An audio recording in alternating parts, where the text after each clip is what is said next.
राधे राधे। कैसे हैं आप लोग? ईश्वर कृपा से आप सब अच्छे होंगे। ईश्वर सब पे कृपा बनाए रखे, सबका कल्याण करे। आज हम बताने जा रहे हैं श्रीमद् भागवत महापुराण के एकादश स्कंद का 9वां अध्याय अवधूतो उपाख्यान, कुरर से लेकर भृंगी तक 7 गुरुओं की कथा। उसके पहले हम कहना चाहेंगे, यदि आपने हमारे चैनल को सब्सक्राइब नहीं किया है तो प्लीज़ हमारे चैनल को सब्सक्राइब कर लीजिए और बेल आइकन बटन अवश्य दबा दीजिए, जिससे कि हमारे आने वाले सारे वीडियोस आपको प्राप्त हो सकें। और यदि कथा अच्छी लग रही है, समझ में आ रही है, तो वीडियो को लाइक शेयर अवश्य कीजिए, कमेंट में राधे राधे अवश्य लिखिए। चलिए चलते हैं कथा की तरफ।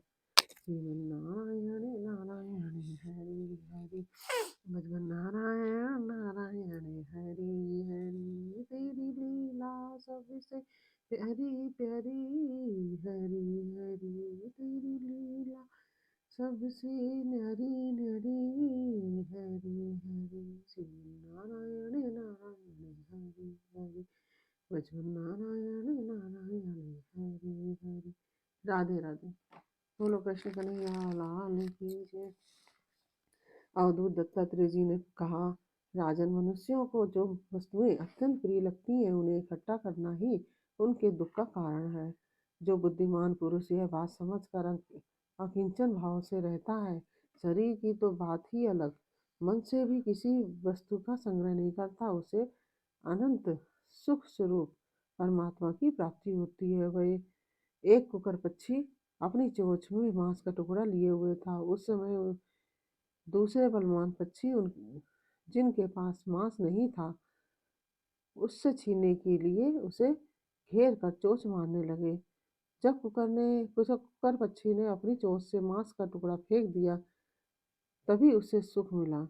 मुझे मान या अपमान का कोई ध्यान नहीं है, और घर और परिवार वालों को जो चिंता होती है वह मुझे नहीं है।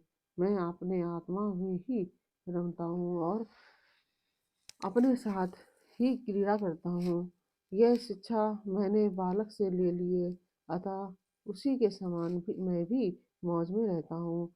इस जगत में दो ही प्रकार के व्यक्ति निश्चिंत और परमानंद में मग्न रहते हैं। एक तो भोला भाला निश्चेष्टा नन्हा सा बालक, और दूसरा वह पुरुष जो बुढ़ातीत हो गया हो। एक बार किसी कुमारी कन्या के घर उसे वरण करने के लिए कई लोग आए थे। उस दिन उसके घर के लोग कहीं बाहर गए हुए थे, इसलिए उसने स्वयं ही उनका आतिथ्य सत्कार किया। राजन, उनको भोजन कराने के लिए वह घर के भीतर एकांत में धान कूटने लगी। उस समय उसकी कलाई में पड़ी चूड़ियां संग की चूड़ियां जो जोर जोर से बज रही थी। उसकी कलाई में पड़ी हुई संग की जो चूड़ियां थी जोर जोर से बज रही थी। इस शब्द को निंदित समझकर कुमारी को बड़ी लज्जा महसूस हुई, और उसने एक एक करके सब चूड़ियां तोड़ डाली और दोनों हाथों में केवल दो दो चूड़ियां पहन रहने दी। अब वह फिर धान कूटने लगी, परंतु वे दो दो चूड़ियां भी बजने लगी। तब उसने एक एक चूड़ी और तोड़ दी। तब दोनों चूड़ी कलाइयों में केवल एक एक चूड़ी रह गई। तब किसी प्रकार की आवाज नहीं हुई। रिपु दमन उस समय लोगों का आचार विचार रखने के लिए इधर उधर घूमता घामता मैं भी वहां पहुंच गया। मैंने उससे यह शिक्षा ग्रहण की कि जब बहुत लोग एक साथ रहते हैं तब कलह होता है, और दो आदमी साथ रहते हैं तब भी बातचीत तो होती ही है। इसलिए कुमारी कन्या की चूड़ी के समान अकेले ही विचरना चाहिए। राजन, मैंने राजन बाण बनाने वाले से सीखा कि आसन और श्वास को जीतकर वैराग्य और अभ्यास के द्वारा अपने मन को वश में कर ले, और फिर बड़ी सावधानी के साथ उसे उस लक्ष्य में लगा दे। जब परमानंद स्वरूप परमात्मा में मन स्थिर हो जाता है, तब वह धीरे धीरे कर्म वासनाओं की धूल को धो बहाता है। सतगुण की वृद्धि से रजोगुण और तमोगुण वृत्तियों का त्याग करके मन वैसे ही शांत हो जाता है जैसे ईंधन के बिना अग्नि। जिस प्रकार जिसका चित्त अपने आत्मा में ही स्थिर निरुद्ध हो जाता है, उसे भीतर बाहर कहीं किसी पदार्थ का भान नहीं होता। मैंने देखा था कि एक बाण बनाने वाला कारीगर बाण बनाने में इतना तन्मय हो रहा था कि उसके पास से ही दल बल के साथ राजा की सवारी निकल गई और उसे पता तक न चला। राजन, मैंने सांप से यह शिक्षा ग्रहण की है कि सन्यासी को सर्प की भांति अकेले ही विचरण करना चाहिए। उसे मंडली नहीं बांधनी चाहिए, मठ तो बनाना ही नहीं चाहिए। वह एक स्थान में न रहे, प्रमाद न करे, गुहा आदि में न पड़ा रहे, बाहरी आचारों से पहचाना न जाए, किसी से सहायता न ले और बहुत कम बोले। इस अनित्य शरीर के लिए जो घर बनाने के बखेड़े में पड़ना व्यर्थ और दुख की जड़ है। सांप दूसरों के बनाए घर में घुसकर बड़े आराम से अपना समय काटता है। और अब मकड़ी से ली हुई शिक्षा सुनो। सबके प्रकाशक और अंतर्यामी सर्वशक्तिमान भगवान ने पूर्व काल में बिना किसी अन्य सहायक के अपनी ही माया से रचे हुए जगत के कल्प के अंत में प्रलय काल उपस्थित होने पर काल शक्ति के द्वारा नष्ट कर दिया। उसे अपने में लीन कर लिया और सजाति विजाति और स्वगत भेद से सून अकेले ही शेष रह गए। वे सबके अधिष्ठान, सबके आश्रय हैं, परंतु स्वयं अपने आश्रय, अपने ही आधार से रहते हैं। उनका कोई दूसरा आधार नहीं है। वे प्रकृति और पुरुष दोनों के नियामक, कारणात्मक, जगत के आदि कारण परमात्मा अपनी शक्ति काल के प्रभाव से सत्व, रज आदि समस्त शक्तियों को साम्यावस्था में पहुंचा देते हैं और स्वयं केवल रूप से एक और अद्वितीय रूप से विराजमान रहते हैं। वे केवल अनुभव स्वरूप और आनंद घन मात्र हैं। किसी भी प्रकार की उपाधि का उनसे संबंध नहीं है। वे ही प्रभु केवल अपनी शक्ति काल और के द्वारा अपनी त्रिगुणमयी माया को शुद्ध करते हैं और उनसे पहले क्रिया शक्ति प्रधान सूत्र महतत्व की रचना करते हैं। यह सूत्र रूप महतत्व ही तीनों गुणों की पहली अभिव्यक्ति है। वही सब प्रकार की सृष्टि का मूल कारण है। उसी में यह सारा विश्व सूत में ताने बाने की तरह ओत-प्रोत है और इसी के कारण जीव को जन्म मृत्यु के चक्कर में पड़ना पड़ता है। जैसे मकड़ी अपने हृदय से मुंह के द्वारा जाला बनाती है, उसी में विहार करती है और फिर उसे निकल जाती है, वैसे ही परमेश्वर भी अपने जगत को अपने में ही उत्पन्न करते हैं और अपने जीव रूप से विहार करते हैं और फिर उसे अपने में ही लीन कर लेते हैं। राजन, मैंने जो बिल्ली होती है ना, भृंगी कीड़े से यह शिक्षा ग्रहण की है कि यदि प्राणी स्नेह से, द्वेष से अथवा भय से भी जानबूझकर एकाग्र रूप से अपना मन किसी में लगा दे, तो उसे उसी वस्तु का स्वरूप प्राप्त हो जाता है। राजन, जैसे भृंगी एक कीड़े को ले जाकर दीवार पर अपने रहने की जगह बंद कर देता है। भृंगी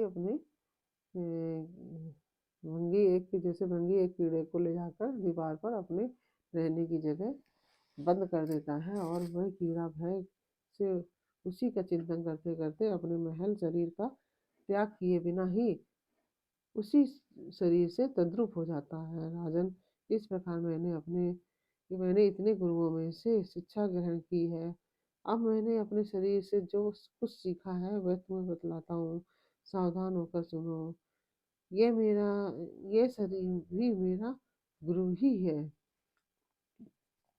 यह शरीर भी मेरा गुरु ही है, क्योंकि यह मुझे विवेक और वैराग की शिक्षा देता है। मरना और जीना तो इसके साथ लगा रहता है। मरना और जीना तो इसके साथ लगा ही रहता है। इस शरीर में पढ़कर इस शरीर को पकड़कर रखने का फल यह है कि दुख पर दुख भोगते जाओ। यद्यपि इस शरीर से तत्व विचार करने में तत्व विचार करने में सहायता मिलती है, वे तथापि मैं इसे अपना कभी नहीं समझता। सर्वदा यही निश्चय कर रखता हूँ कि एक दिन इसे सियार कुत्ते खा जाएंगे, इसलिए मैं इससे असंग होकर विचरता हूँ।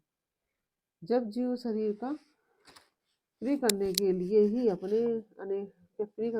ही अनेकों प्रकार की कामनाओं और कर्म करता रहता है, तथा स्त्री पुत्र धन दौलत, हाथी घोड़े नौकर चाकर घर द्वार और भाई बंधुओं का विस्तार करते हुए उनके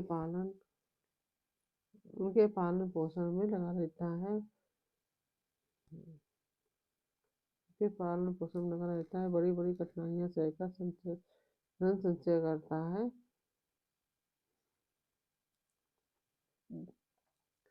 बड़ी बड़ी कठिनाइयों से सहकर धन संचय करता है। आयुष पूरी होने पर वही शरीर स्वयं तो नष्ट होता ही है, वृक्ष के समान दूसरे शरीर के लिए बीज बोकर उसके लिए भी दुख की व्यवस्था कर जाता है। जैसे बहुत सी सौतें अपने एक पति को अपनी अपनी ओर खींचती हैं, वैसे ही जीव एक और स्वादिष्ट पदार्थों की ओर खींचती है, तो प्यास दूसरी ओर जल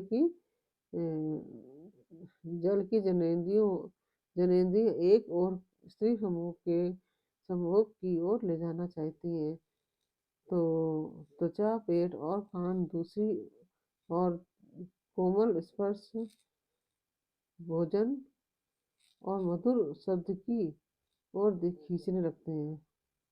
कोमल स्पर्श भोजन और मधुर शब्द की ओर खींचने लगते हैं। नाक कहीं कहीं सुंदर गंध सूंघने के लिए ले जाना चाहती है, तो चंचल नेत्र कहीं दूसरी ओर सुंदर रूप से देखने के लिए नाक एक और सुंदर गंध सूंघने के लिए ले जाना चाहती है, तो चंचल नेत्र दूसरी ओर सुंदर रूप देखने के लिए। इसी प्रकार कर्मेंद्रियों और ज्ञानेंद्रियां दोनों ही इसे सताती हैं। वैसे तो भगवान ने अपनी अचिंत्य शक्ति माया से वृक्ष सरीसृप रेंगने वाले जंतु पशु पक्षी डांस और मछली आदि अनेकों प्रकार की योनियां रची, परंतु उनमें से उन्हें संतोष न हुआ, तब उन्होंने मनुष्य शरीर की सृष्टि की है।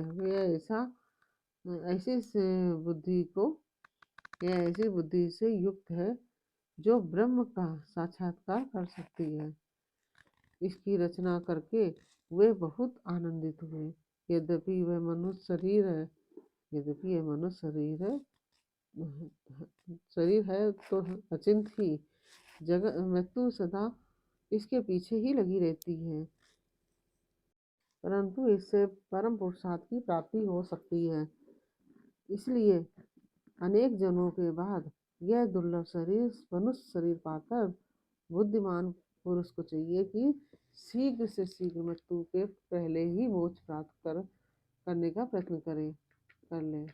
इस जीवन का मुख्य उद्देश्य मोक्ष ही है। विषय भोग तो सभी योनियों में प्राप्त हो सकते हैं, इसलिए उनके संग्रह में यह अमूल्य जीवन नहीं खोना चाहिए।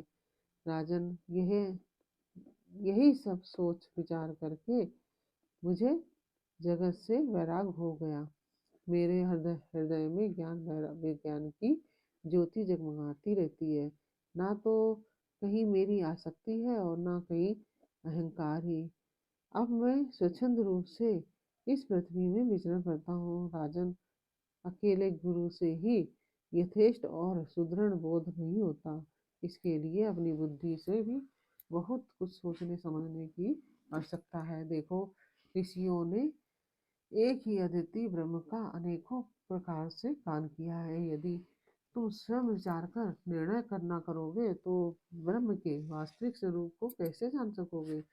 भगवान श्री कृष्ण ने कहा कि प्यारे उद्धव, गंभीर गंभीर बुद्धि अवधूत दत्तात्रेय ने राजा यदु को इस प्रकार उपदेश दिया। यदु ने उनकी पूजा और वंदना की। दत्तात्रेय जी उनसे अनुमति लेकर बड़ी प्रसन्नता से इच्छा अनुसार पधार गए। अब पूर्वजों के भी पूर्वज राजा यदु अवधूत दत्तात्रेय की यह बात सुनकर समस्त आसक्तियों से छुटकारा पा गए और समदर्शी हो गए। इधर इसी प्रकार इसी प्रकार तुम्हें भी समस्त आसक्तियों का परित्याग करके समदर्शी हो जाना चाहिए। इस प्रकार यह नवा अध्याय पूर्ण हुआ। यह अध्याय आपको कैसा लगा यह हमें कमेंट बॉक्स में अवश्य बताइए। अच्छा लगा हो तो वीडियो को लाइक शेयर अवश्य कीजिए। फिर मिलते हैं आपसे अगले अध्याय के साथ अगले वीडियो में। तब तक के लिए राधे राधे।